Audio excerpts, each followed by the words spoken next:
Welcome to the Don't Pick the Scab podcast. Today's guest is Reginald Martin, a spiritual architect, metaphysician, and a visionary creator of Kemetaphysics. Reginald's journey is a powerful testament to transformation.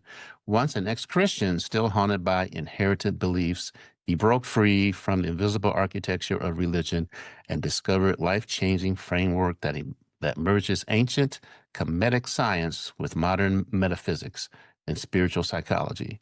After experimenting disillusionment, divorce, and spiritual burnout, Reginald found new answers in the principle Ma'at, truth, balance, and divine reciprocity, unlocking the keys to reconstructing identity, healing subconscious programming, and creating a life beyond guilt, fear, or apology. Today, he mentors spiritual leaders and visionaries who are ready to step into full sovereignty and unapologetic alignment. If you're ready to reclaim purpose, power, and freedom after loss or deconstruction, Reginald's insights could be the blueprint you've been seeking. Welcome, Reginald, to the show. Tell us a bit about yourself, Reginald. I got some questions for you. Welcome to the Don't Pick the Scab podcast with the premise of connecting men over 40 with the tools and community to thrive in their divorce recovery, either before, during, or after a divorce. Hey, David, I'm really glad to be here. So thanks for having me. And yeah, most definitely. So for me, I'm a divorcee from 2000. So the year 2000. So it was a while back, but I do enjoy helping others. So, I'm here to, basically tell my story and then how I came through it. And for me, my spiritual journey and my life journey are definitely intertwined. So one of the things that I was taught through my Christian upbringing is that spirituality and life were adversarial to each other. But what I've learned now through my Kemetic journey and Kemetaphysics is understanding that you cannot be spiritual without Mhm. first going through your life experience, so they're intertwined. But that's just a beginning of that. So I've been divorced for some years, but I've had some healing and ways of healing that I know can help others. So that's why I'm here with you today. There you go. How did your divorce shape your spiritual journey and your works with metaphysics? So the metaphysics didn't come till probably 10 years or so after my divorce, Mhm. but my divorce and what I went through laid the foundation for the things that I teach now. But one of those things is just basically the idea that, and one of the things is ma'at and the idea of reciprocity. So I don't, the idea of reciprocity is that life is feedback for you. So what you see as life is actually something that is being projected from within you. So it's the ideas of as within, so without, as above, so below. And the principle of Ma'at says is that anytime you're going through something, then it is information for you to look at and then sort through because vibrationally you're projecting something from within you. Okay. So in that instance, I learned like after my divorce, one of the things that really hit home for me, and it was even before I discovered these ideas, was the when I started dating, and when I started recognizing that I was basically dating the same type woman every time. Okay, so and I was really dating the same type woman that I had been married to. Okay, and so I at first I was bitter and angry, David, because I was like, what is it with these women? Because they were just like my wife, basically, or my ex-wife. I'm angry, I'm bitter. And after a while, you keep dating this, you keep meeting the same woman, just a different name and a different form. Then you have to say, wait a minute, what is happening here? And so I started thinking like, okay, and I asked a question if unless these women all conspired to do the same exact thing and treat me the same exact way as my ex-wife did, then the only common denominator here is me. And David, when I asked that question and the answer was me, I couldn't be bitter anymore. You know, I had to take responsibility for who I was choosing. But there was something in me that was making me choose these type women. And the type women that I was choosing were women that was usually emotionally needy. They needed an emotional trash can. Okay.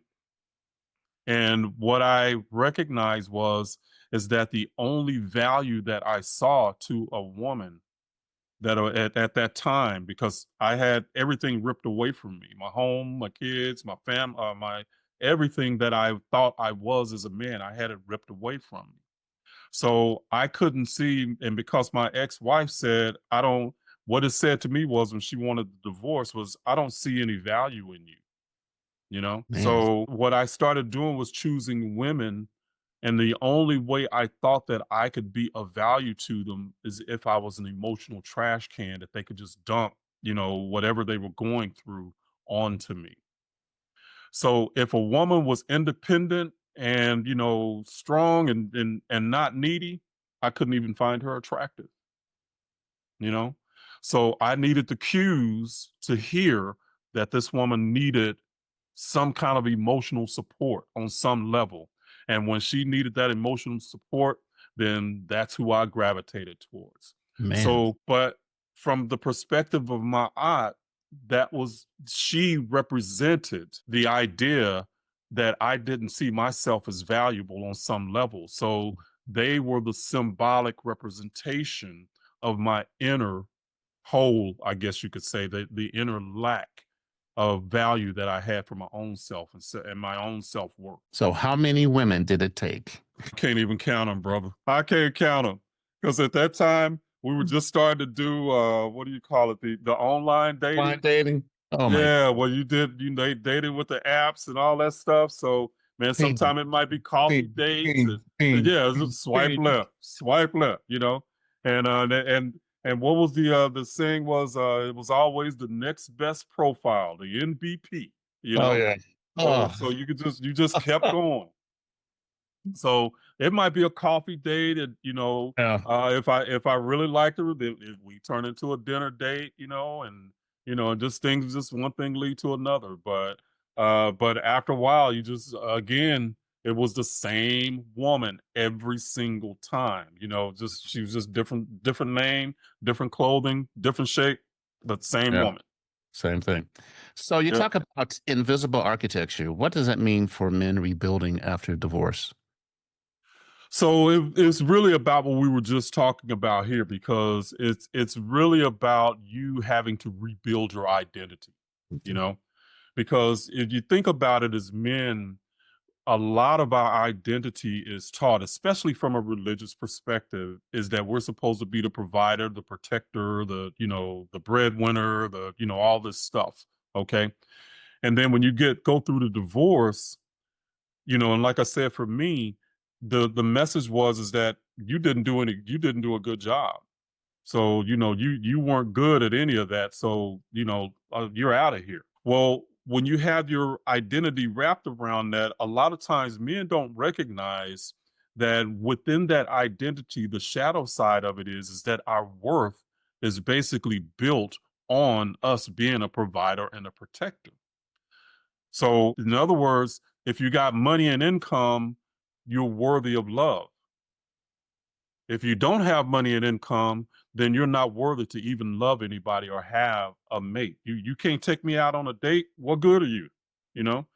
That's the unspoken message a lot of times. And a lot of times we men even promote that, you know?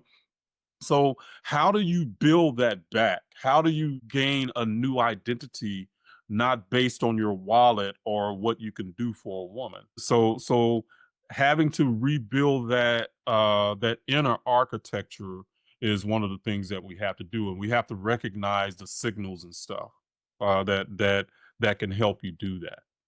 So for men leaving religion, what are most common subconscious programs they carry when they leave? uh Not being worthy, being broken, and this is actually for men and women, so but men carry that's a common program, that Mhm. you're not worthy of something, that you're broken.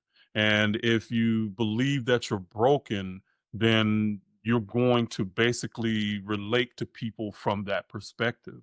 So all your dating, whatever it is, your job, it ends up undermining your confidence in so many areas of your life is what it ends up doing. So we have to break that frame. The way that I do that through Kemetaphysics is, first you have to break that old religious frame of the idea that I'm a born sinner, because there's a whole level of a whole bunch of ideas tied to that. And the way I say it is that what Christianity did was created a disease and then created the cure. So they made up the disease of sin and then created the cure that you needed someone to save you. Mhm. You know, the other problem with that is that you're taught that your validation and your power to do anything is something that is external to you. Okay, so when you have that frame, you go through life and you do things a different way. From the Kemetic perspective, what we do is we change that frame.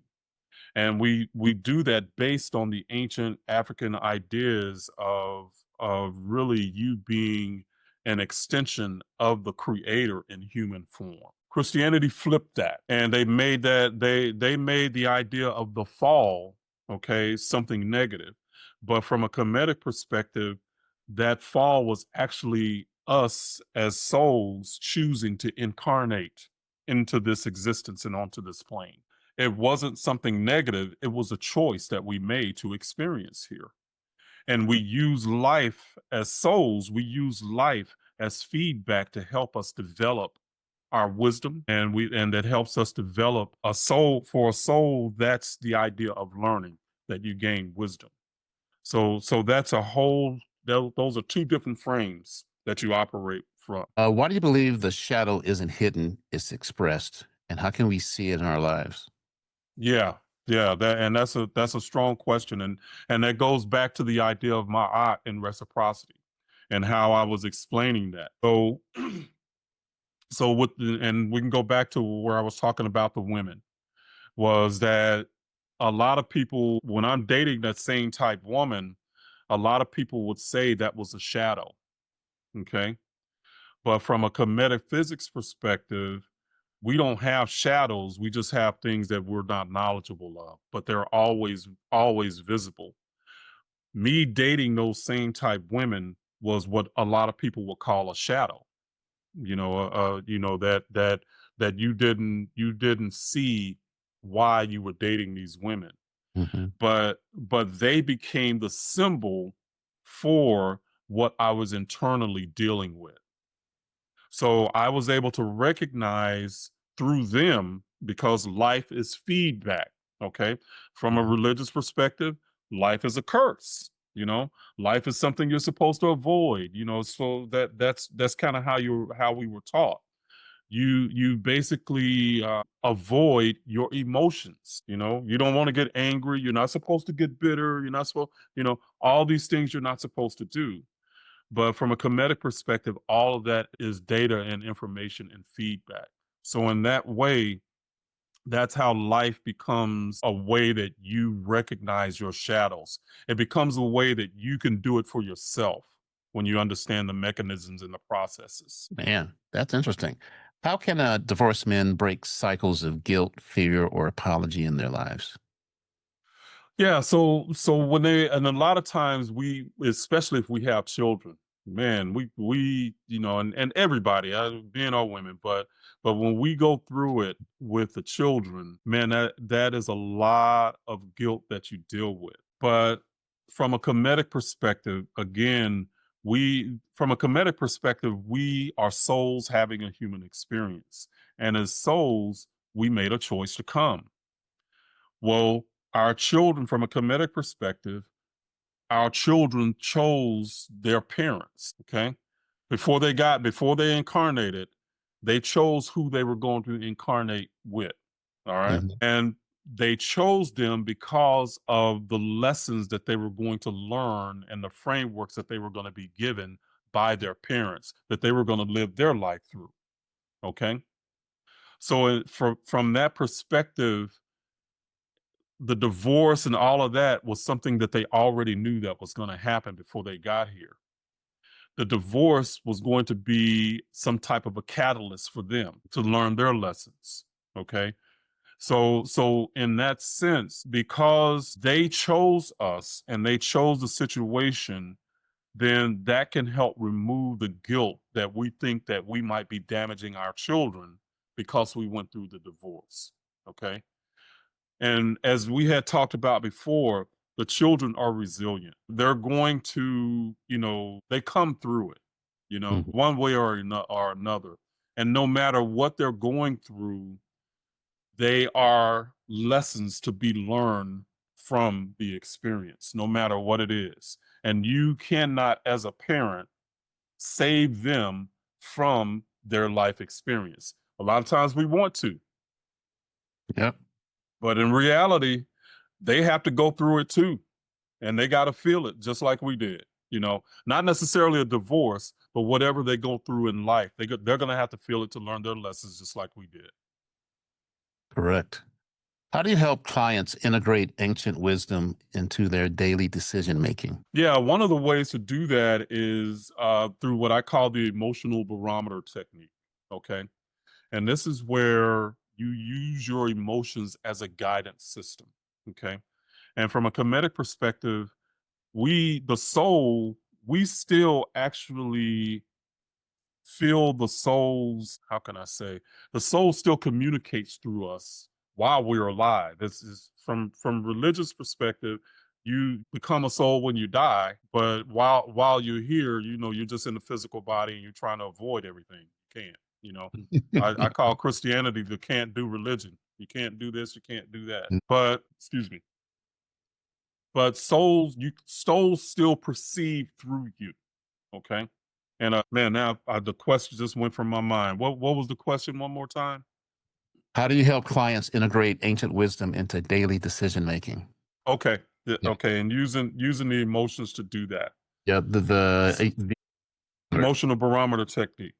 So the emotions actually help you to tap into your soul level awareness.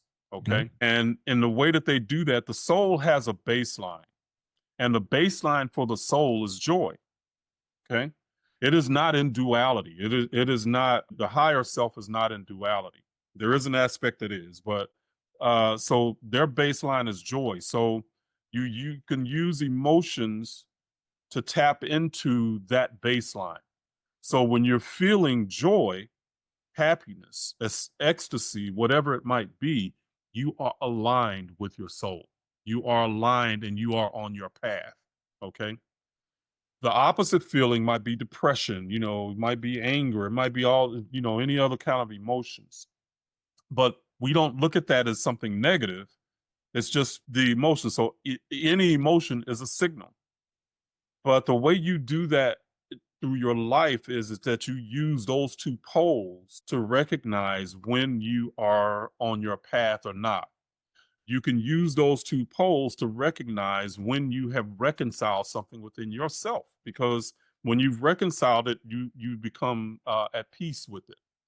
Yeah. And we like to say you're in harmony, with your soul when you're in peace.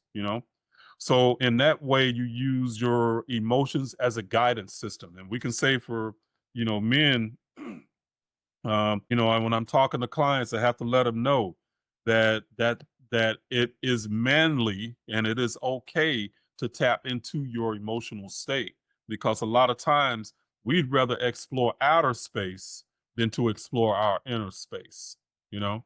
So to help us to calibrate and integrate mind, body, and soul, we use our emotions as a platform to do that. We use our emotions as a guidance system. And in that way, you use it to tap into it for your everyday life and what you're going through. What do you think the role of community is in all this and everything else? How does the community fit? Where does community fit? There we go. Yeah, a community can give you an outlet. It can give you support. It can give you, just because a lot of times, even when like for me, after I had left the church, I basically didn't have a community. So if you can, connect and find communities where you can talk with people, because a lot of times, just talking through this stuff helps. It can be therapeutic just to Mhm. talk about it. And if you got people in a community that can do that to help you through things like that, then more power to you. And a lot of times, what happens with men is we can be very solitary creatures, especially when we're going through stuff. And I don't know if you've ever dealt with that, David, where, when you go through something, you kind of become like a hermit and Yep. just, you stay in your cubby hole and you don't want to get out and see people. And it's not necessary that you don't want to see people. A lot of times we're doing it because we're doing the manly thing and saving everybody else from us. Yep. We'll suffer alone, so to speak. But in a lot of instances, we need to reach out and talk to other people. That's why a platform like yours, man, is so amazing. It's so wonderful. My men have about a half hour attention span, so we're going to wrap this up. If you could give three pieces of advice to men rebuilding after divorce, what would they be? One is definitely to look within yourself as far as what is happening in your life. So life is going to give you signals that you can use. The other thing is that you're okay. You're going to be okay. All right. So if you've ever and as somebody that has been through this, you're going to be all right. All right. And I guess the other thing is just, man, find ways that you can choose joy in your life at any moment that you can. You know, that's going to be the saving grace for you. I don't care what you're going through. You can always make a choice to choose joy. Always. Now, once you choose it, then you can get into the flow and you don't even have to think about it. It's just something that happens. But you got to make the choice first. Hey, Reginald, we appreciate you taking time this Friday morning. And where can the guys find you on the internet?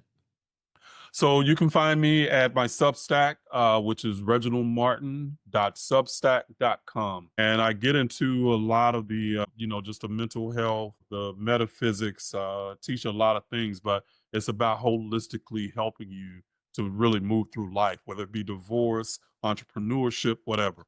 But reginaldmartin.substack is entry point, and you can go through there, and I got classes and stuff if you want to take. So from that point there. All right, Reginald, we want to thank you for hanging out with us this morning and just hold on the line.